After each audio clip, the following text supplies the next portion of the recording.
Hello my friends, welcome to r/Entitled People, where you'll hear stories about people who think the world revolves around them. Much like this person right here, who leaves a 1-star review on a business that says, "As a last-minute resort, me and my sister went to the Subway to get 63-foot-long subs for my grandson's confirmation party and had to wait over an hour for the subs.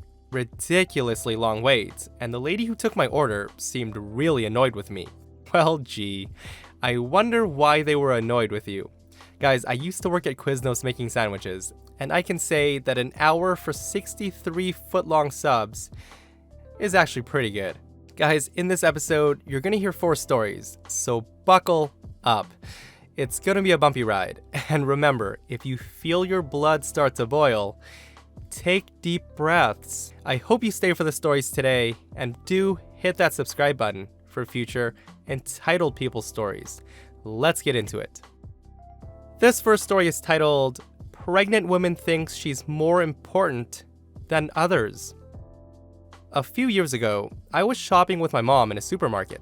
All of the other checkouts are full, so we proceed to go to the express checkout line. This one is for older people, pregnant women, or handicapped people. But in my country, France, everybody uses them all the time if other checkouts are full. There are people in front of us. It's way too long, but whatever. We just keep waiting our turn in silence. But then comes the pregnant lady, right behind me. She's with a friend and sighs loudly when she sees the line of people before her. 1 minute later, she counts them loudly. 2 minutes later, she loudly complains about the fact that this is the express checkout line, so there shouldn't be so many people here. 3 minutes later, she complains again to her friend out loud and tells her that since she's pregnant, she should pass in front of all of us. I glance over my shoulder at her and she gives me an evil glare, so I turn to face her with my big, fat, 8-month baby bump. I put my hand on my stomach and give her an annoyed smile. She looks away, full of shame I guess, and her friend looks embarrassed. I didn't hear anything after that. She stopped complaining, and I was finally able to wait for my turn in silence. Guys, I would have paid money to see that lady's face right when OP turns around and shows her that she's pregnant too, and not complaining about a damn thing. Well played, OP. Well played. This story is titled, "Your Yard is Now Our Park." My partner and I purchased the house next door to my best friend. I had lived with him for close to a decade when his kids were babies, so they viewed my house as an extension of theirs, and were in and out all day, every day. I have a more flexible schedule than he and his wife, so I have them in the mornings after school, and on days off of school.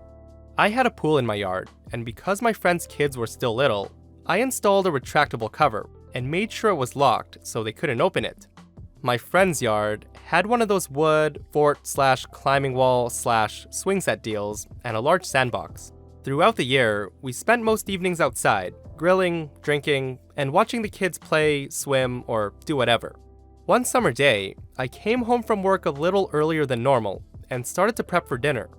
I heard a knock on my back door, which was odd since my buddy's kids never knocked. I went to see who it was and discovered a mom, whom I've never seen, and 2 kids who looked maybe 5 to 7 years old. As I opened the door, she told me that her kids needed to use the bathroom and that I needed to come out and get the cover off my pool. I was confused and asked her to repeat herself, and she said that her kids needed to pee and that they were hot and bored with playing in the sandbox, so I needed to open up my pool.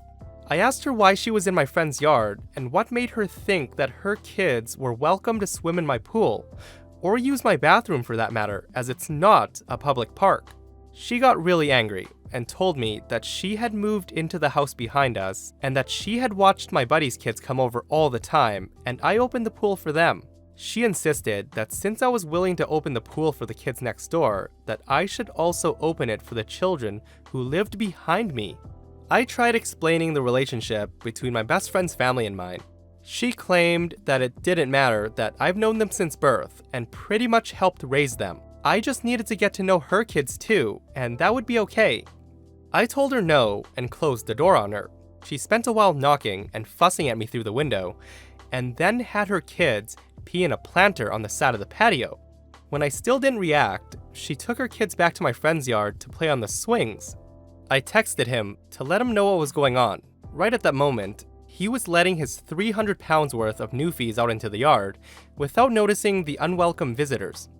The mom starts shrieking and climbs up into the fort, leaving both kids on the swings. She starts demanding that we put the dogs inside, and how dare my friend let his dogs into his own yard when her kids are clearly playing there. He tells her to get out and calls the police. When the cops arrived, she put on the whole waterworks about how her kids are just looking for friends, and my buddy's kids are somehow bullying her kids, even though they'd never met. She also said that he invited her over just to let his dogs attack her children, blah blah blah. They eventually move her back onto her own property, and then come back later to tell us that they've warned her about not coming back. She lived in that house for almost a year before her and her husband divorced. During that year, I had to replace the lock over the pool cover controls 3 times, have a fencing company remove a gate at the back of the property that was meant to let the lawnmower through, and eventually pay a security company to come check on the yard anytime we were going to be away for more than a few hours. We found her and her kids in our yards repeatedly, but she'd leave when we got home. What finally resolved the issue was my partner catching her in the pool. She told him that she knew the man that owned the house and that he told her it was okay to swim. And he told her that he was married to the man that owned the pool and that it's not okay to swim. She apparently had a bad reaction to realizing that she was immersing her sons in gay water. We did not see her again after that. If I was OP, I'd just start going through her backyard all the time, as well as borrowing whatever she had outside. I mean, it'll be fine once she gets to know me, right? This one's titled, Bridesmaid wants to be the center of attention at the reception. She gets it in the worst way possible. So back in the before times of January 2020, when you could go to parties, I was invited as a +1 to a wedding. The guest, my friend Jen, which is not her real name, had asked if I wanted to go to her cousin's wedding, since her cousin is the bride. She's a great person, but not very comfortable in big crowds. I was told that this was a 250-person wedding and that she needs the support. I had nothing planned for that day, plus it was free food and cake, plus Jen is my friend, so I agreed. The wedding went great, in my opinion, as well as any wedding can be when you don't know the bride or groom. The officiant went through their speech, the bride and groom exchanged rings, families cried, the two were married. Happy times. Ceremony finishes without a hitch. It's the reception where things got messy. The reception was held in this park lodge overlooking a frozen lake. Dinner was served, and Jen and I made conversation with the people at our table. Then comes the clinking of glasses. The wedding party is going to make their speeches, and since there's like 250 people in this place, there's a microphone so that everyone can hear. The groomsmen and bridesmaids make speeches on how they know the groom and bride, respectively, until it comes to one of the bridesmaids. I'll call her Kaylee. Kaylee's speech is more of the same. How she knows the bride, and how she's so happy, and how lovely they are together. So far so good, and here's how she ends it, or at least how I remember it. Kaylee says, I am so happy for the two of them, and because we're here, I wanted to let everyone know something great. She pauses for dramatic effect, and then she says, my boyfriend proposed last night, and I said yes, we are getting married too. There's a silence after she says this. Kaylee probably expected a cheer or congratulations or something spectacular to her news, but silence. As I was looking around, there's looks of anger and contempt at the bridesmaid who's trying to hijack the reception. I'm pretty sure they had the same thought I had. Who the hell does this woman think she is? Kaylee then continues on and says, so get ready to mark your calendars. She adds that little giggle as if she made a funny joke, and nobody laughed. And this is where all hell breaks out. The guests start booing Kaylee, and some are throwing napkins and dinner rolls at her, and she starts crying, asking why people aren't happy for her until she's escorted out by who I assume was her fiancé. From what I remember, the bride and groom disappear as well, while the event staff clean up the mess. The bride and groom come back and apologize for the disruption. Neither one of them condoned her announcing her engagement and would like to get back on track. Once dinner's done, there's dancing and cake cutting, and soon all is forgotten. I'm happy to have gone, if only for the fact that I have a great story to tell. Except it doesn't end there. Kaylee apparently wanted the last word. So according to my friend, who heard it from her cousin, she decides to post all about it on social media. Kaylee's post said, "I was at the wedding of one of my dearest friends, celebrating love, and I was kicked out. Her and groom's families threw stuff at me. I've never been so scared in my entire life, and the bride and groom couldn't even bother apologizing to me for what their family did. I'm gonna have to reevaluate my friendships." Initially, she was getting sympathy from her followers. However, someone from the wedding party had posted a video of her announcing her engagement at the reception. That's when public opinion turned on Kaylee again. Accusations of how she could announce her engagement at someone's wedding, calling her an attention whore, they were out for blood. She deleted the post, but people wrote on her wall, calling her awful names for what she did, so she deactivated her account. And it didn't end there. From what I heard, she also got phone calls from people asking how she could do that to someone she considered a friend. I'm pretty sure many of her friends are no longer speaking to her. Now, I believe that kicking her out of the reception was justified, and so was posting the video on social media, but the harassment did go too far, even if she was a total bitch for stealing the bride and groom's thunder. She wanted attention so bad that she got it in the worst way possible. So, judging from the comments on this post, the things that you can announce loudly to people at weddings that won't get you in trouble are, "Oh my god, I'm having a heart attack." This story is titled, "My dad felt my savings should go to my brother."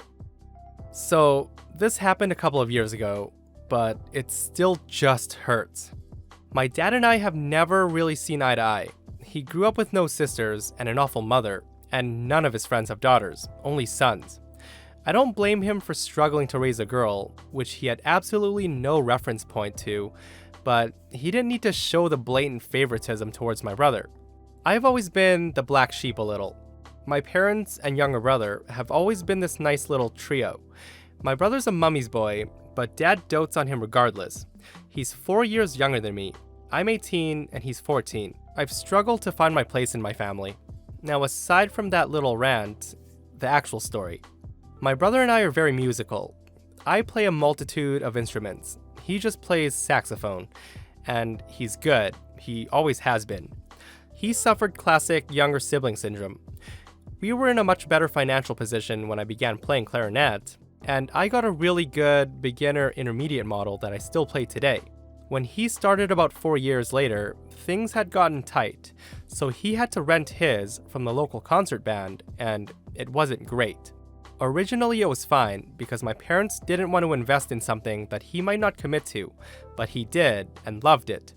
At this point, I was 15, and I'd been working for 2 years at a local sports club, earning less than minimum wage because I was underage, working my butt off and saving a pretty hefty percentage of my income.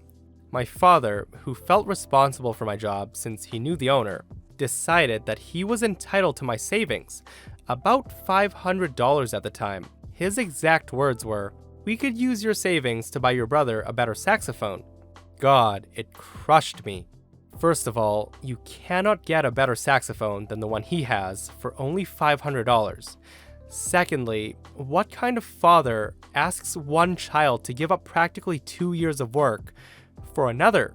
It made me feel like he had more pride or hope for his son that his daughter's savings should contribute towards it. Even though at the time I was saving for a student-level clarinet, and he knew that. He never offered to pay the money back or anything, and thankfully, after I asked Mom what she thought of that, she lost her mind. It was never brought up again, though he has asked for my savings since, and I've said no. I can't wait to move out next year. Well, that's a kick in the teeth. I got you the job, so it's my money. No, it's not, sir. No, it's not. If it worked that way, I'm pretty sure a lot more people would have a lot more money. And guys, that wraps up another episode of r/Entitled People. If you didn't catch the last episode of r/Entitled People, it's right here. And the stories are absolutely insane. If you aren't subscribed, hit that subscribe button so you don't miss out on future Entitled People stories. And I'll see you guys in the next one.